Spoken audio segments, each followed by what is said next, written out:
किस श्राप के कारण स्त्रियों को मासिक धर्म आता है? आखिर स्त्रियों को मासिक धर्म क्यों आता है? मित्रों, प्रत्येक स्त्री को हर महीने मासिक धर्म तो आता ही है, पर आज के इस वीडियो में मैं आपको ये भी बताऊंगा कि स्त्रियों को किस श्राप की वजह से मासिक धर्म की पीड़ा होती है, और तो और मासिक धर्म के दौरान स्त्रियों को कौन से कार्य नहीं करने चाहिए। और दोस्तों, जब स्त्रियों को मासिक पीड़ा होती है तो कुछ लोग स्त्रियों को क्यों अछूत समझने लगते हैं। मित्रों, मैं आपको ये सब एक कथा के माध्यम से बताऊंगा कि आखिर स्त्रियों को मासिक पीड़ा क्यों होती है। तो मित्रों, चलिए जानते हैं आखिर किस श्राप के कारण स्त्रियों को मासिक धर्म आता है। नमस्कार दोस्तों, स्वागत है आप सभी का आपके अपने YouTube चैनल में। तो मित्रों, आइए इस कहानी के माध्यम से आपको समझाने का प्रयास करते हैं कि आखिर स्त्रियों को मासिक धर्म क्यों आता है। लेकिन उससे पहले, हे हरि विष्णु, जो भी दर्शक इस वीडियो को लाइक करे और चैनल को सब्सक्राइब करके कमेंट में जय माता लक्ष्मी नारायण लिखे, उन पर मां लक्ष्मी का आशीर्वाद हमेशा बना रहे, उनके घर में धन की कभी कोई कमी न रहे, उनका घर हमेशा खुशियों से भरा रहे। मित्रों, यदि आप इस वीडियो को पूरा देखते हैं और कहानी को ध्यान से सुनते हैं, तभी जाकर आपको पूर्ण तरीके से ये जानकारी मिल पाएगी कि आखिर किस श्राप के कारण स्त्रियों को मासिक धर्म आता है। इसलिए मित्रों, कहानी को पूरा ही सुने, क्योंकि मित्रों ये कहानी आपको एक नई जानकारी और बहुत अच्छी सीख देकर जाएगी। दोस्तों, एक बार मां लक्ष्मी भगवान विष्णु से पूछती हैं, हे प्रभु, आज मेरे मन में एक प्रश्न को लेकर शंका उत्पन्न हो रही है। प्रभु, इस विश्व जगत में केवल आप ही मेरे मन में उठ रही मेरी इस शंका का समाधान कर सकते हैं। मां लक्ष्मी जी की बात सुनते ही भगवान विष्णु जी कहें, हे प्रिय, तुम्हारे मन में जो भी प्रश्न है, जिसकी वजह से तुम्हें शंका हो रही है, वह तुम निसंकोच होकर पूछो। मैं तुम्हारे मन में उठ रही सभी शंकाओं का समाधान अवश्य करूंगा। तब मां लक्ष्मी जी कहती हैं, हे नाथ, वह कौन सा श्राप है जिसके कारण स्त्रियों को मासिक धर्म की पीड़ा सहन करनी पड़ती है? माता लक्ष्मी ने अपना दूसरा प्रश्न पूछते हुए कहा, हे प्रभु, एक स्त्री को मासिक धर्म में वो कौन से कार्य नहीं करने चाहिए जिससे वो अपने ऊपर लगने वाले पाप से बच सके? तब भगवान विष्णु कहते हैं, हे लक्ष्मी, तुमने संपूर्ण मानव जाति के कल्याण हेतु अत्यंत उत्तम प्रश्न किया है। मैं तुम्हारे इन सभी प्रश्नों का उत्तर तुम्हें बलराम नामक एक पुरुष के जीवन में हुई घटनाओं के माध्यम से दूंगा, जिससे प्रिय तुम्हें तुम्हारे प्रश्नों का उत्तर इस कथा के माध्यम से प्राप्त हो जाएगा। यह कथा इतनी पावन है कि इस कथा के श्रवण करने मात्र से ही समस्त मनुष्यों के पापों का नाश हो जाता है। जो भी गृहस्थ जीवन में है और वह पति पत्नी इस कथा को ध्यान पूर्वक सुनते हैं, तो उन्हें सुख और सौभाग्य की प्राप्ति होती है। इसलिए हे देवी लक्ष्मी, मैं जो कथा आपको सुनाने जा रहा हूं, आप भी इस कथा को ध्यान पूर्वक पूरा अंत तक अवश्य सुनिएगा। अब देवी लक्ष्मी कहती है, हे नाथ, यह बलराम कौन था और उनके जीवन में कौन सी घटनाएं हुई थीं? हे प्रभु, मैं इस कथा को सुनने के लिए उतावली हो रही हूं। कृपया आप इस कथा को मुझे सुनाइए। मैं इसे ध्यान पूर्वक पूरा अवश्य सुनूंगी और संपूर्ण विश्व जगत में विख्यात भी करूंगी। तब भगवान विष्णु कथा सुनाना आरंभ करते हैं और कहते हैं कि हे देवी लक्ष्मी, पूर्व काल की बात है। निर्मल देश में एक अत्यंत सुंदर नगरी थी। उस नगरी में बलराम नाम का एक ब्राह्मण रहा करता था। बलराम को समस्त वेदों और शास्त्रों का ज्ञान था।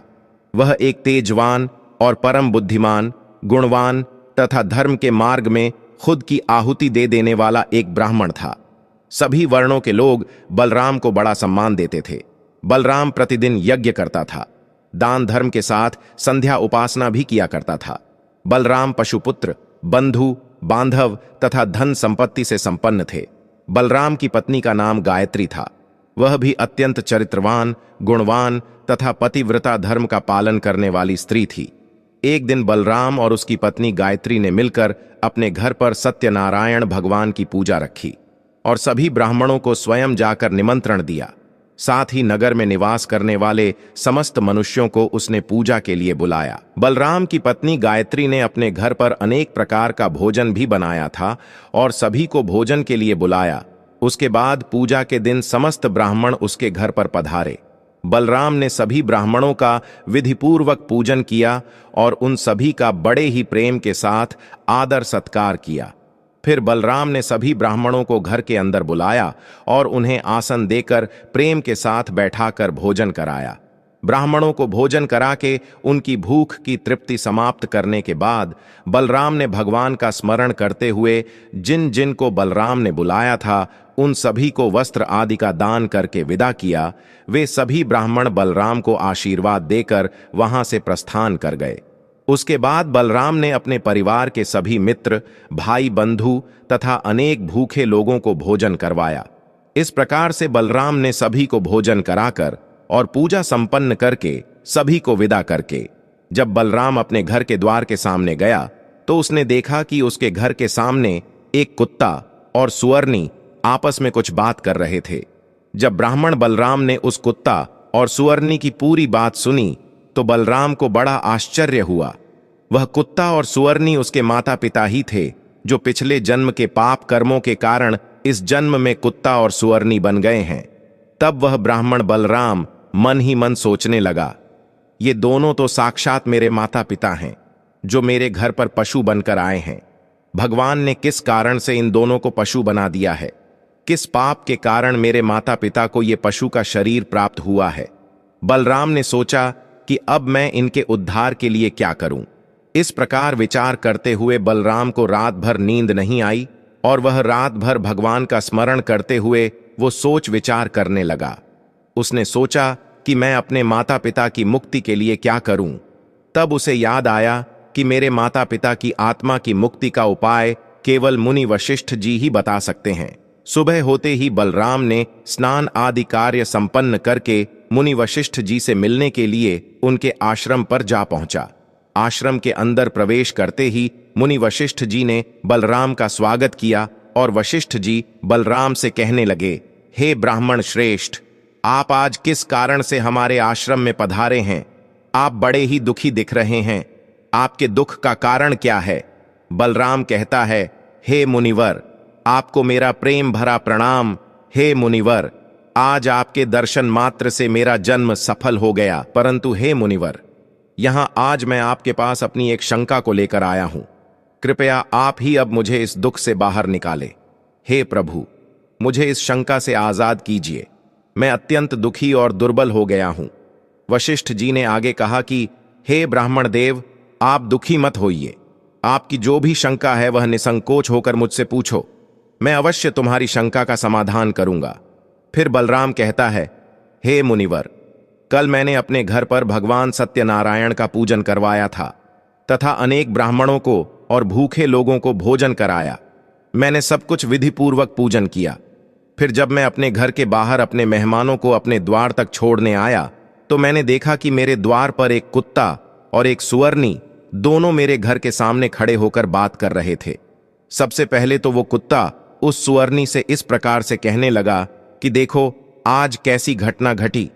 हमारे पुत्र के घर में ब्राह्मणों के भोजन के लिए जो दूध रखा था, एक सांप ने उस दूध के बर्तन में अपना विश्व उगल दिया था, जिसे देखकर मुझे बड़ी चिंता होने लगी, क्योंकि उसी दूध से भोजन बनने वाला था। अगर मेरे पुत्र के घर पर उस विषैले दूध से कुछ बनाया जाता और सभी लोग उस दूध को खा लेते तो उन सब की मृत्यु हो जाती। इसीलिए मैंने उस बर्तन में से सारा दूध पी लिया। लेकिन जब मेरी बहू की दृष्टि मुझ पर पड़ी तब उसने मुझे डंडों से खूब पीटा, जिससे मेरे शरीर का अंग भंग हो गया। अब मुझे बहुत पीड़ा हो रही है और इसी वजह से मैं लड़खड़ाते हुए चल रहा हूं। मुझसे यह पीड़ा सहन नहीं हो रही है।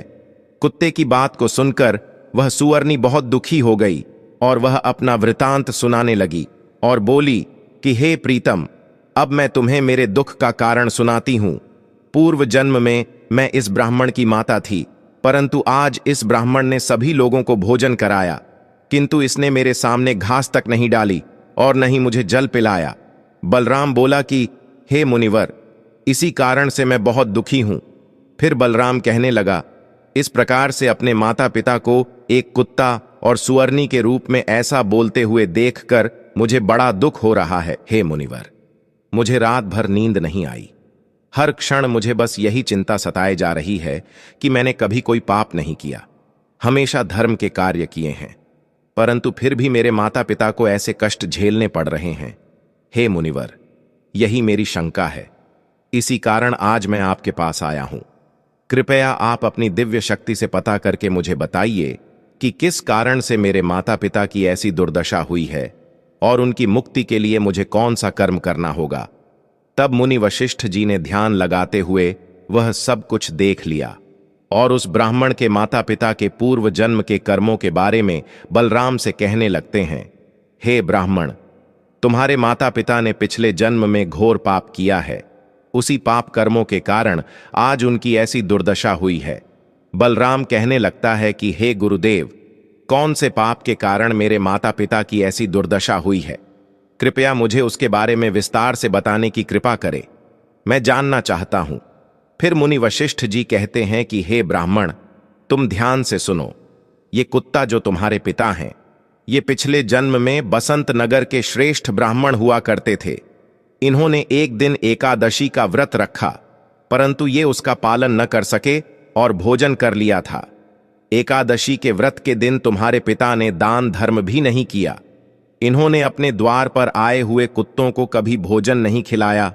तुम्हारे पिता ने अपने पितरों का श्राद्ध भी विधिपूर्वक नहीं किया। तुम्हारे पिता ने पिछले जन्म में मासिक धर्म के दौरान ही तुम्हारी माता के साथ संबंध बनाया था और इसी पाप के कारण तुम्हारे पिताजी को इस जन्म में कुत्ता का जन्म मिला है।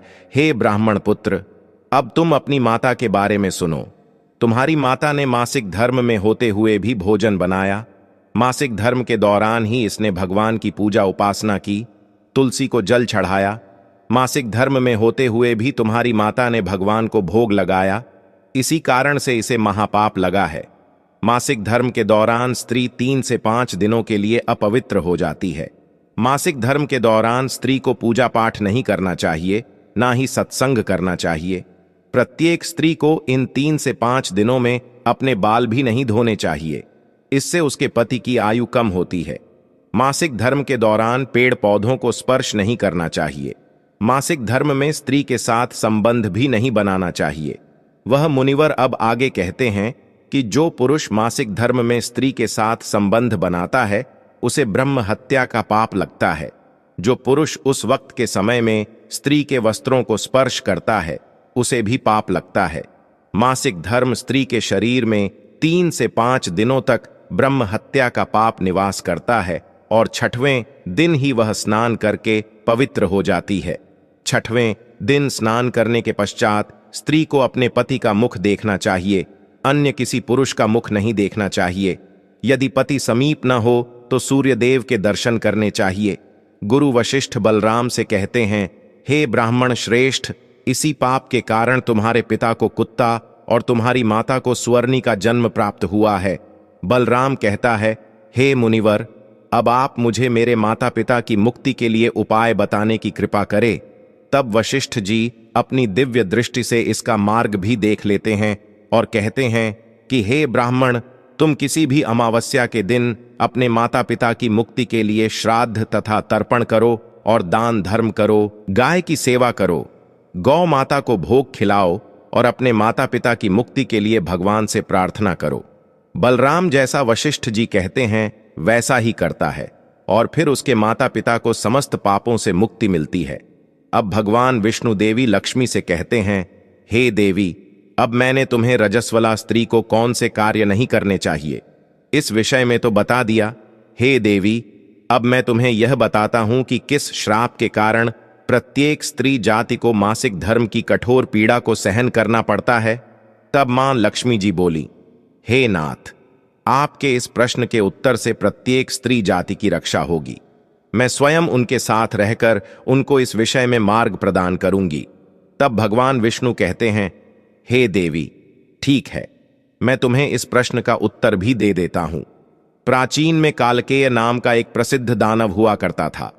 दानव होने के कारण उनका स्वभाव दानवीय प्रवृत्ति का था और वो हमेशा ही युद्ध करने के लिए तत्पर रहते थे।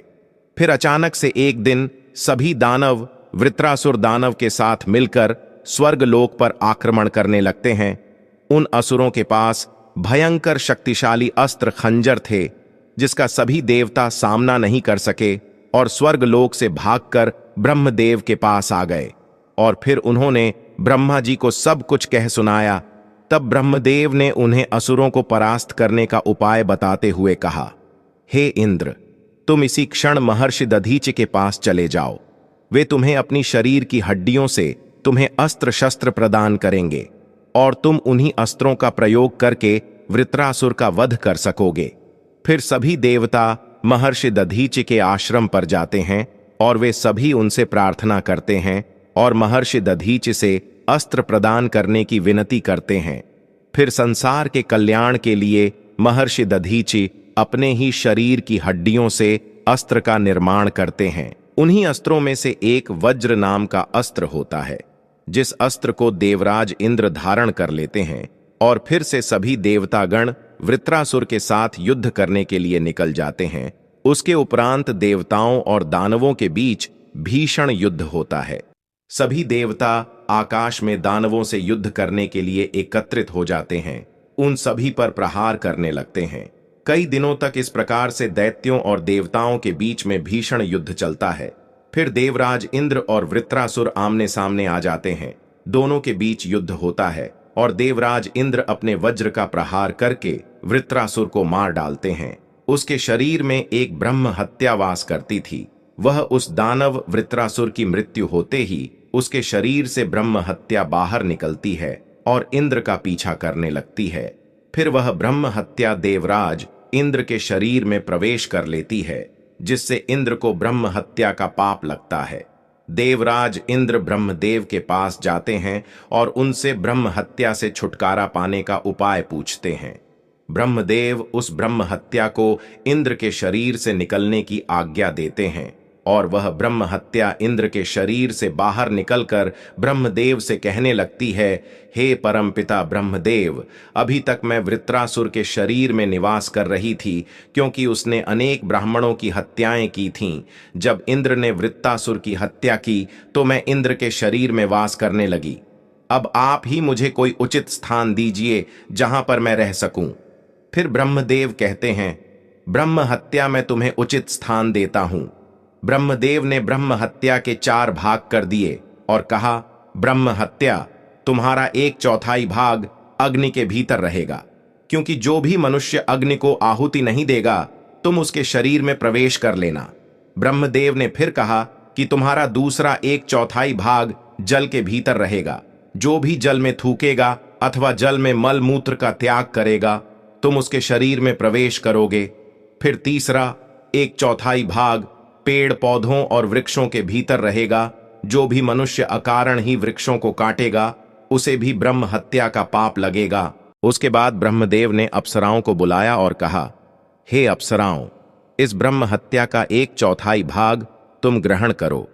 फिर अप्सराएं कहने लगी, हे प्रभु, अगर आपकी यही आज्ञा है तो हम इसे आपकी आज्ञा से ग्रहण करने के लिए तैयार है, किंतु हमें भी इससे मुक्ति का कोई उपाय बताइए। फिर ब्रह्मदेव कहने लगे कि हे अप्सराओं, जो भी पुरुष मासिक धर्म में स्त्री के साथ संबंध बनाएगा उसके अंदर यह ब्रह्म हत्या प्रवेश कर जाएगी। इस प्रकार से ब्रह्म हत्या के 4 भाग हुए, एक अग्नि में, दूसरा जल में, तीसरा वृक्षों में और चौथा स्त्रियों के अंदर प्रवेश कर गया। उसी ब्रह्म हत्या के भाग के कारण स्त्रियों को मासिक धर्म आता है। जो भी पुरुष मासिक धर्म के दौरान स्त्रियों को स्पर्श करता है अथवा उनके साथ संबंध बनाता है उसे ब्रह्म हत्या का पाप लगता है। अब आगे भगवान विष्णु कहते हैं, हे देवी, इस प्रकार से मैंने आपको स्त्री के रजस्वला होने के पीछे की कथा और रजस्वला स्त्री को कौन से कार्य नहीं करने चाहिए इसके विषय में बता दिए हैं। अब माता लक्ष्मी कहती हैं, हे प्रभु, आज आपने मुझे बहुत ही महत्वपूर्ण ज्ञान दिए हैं।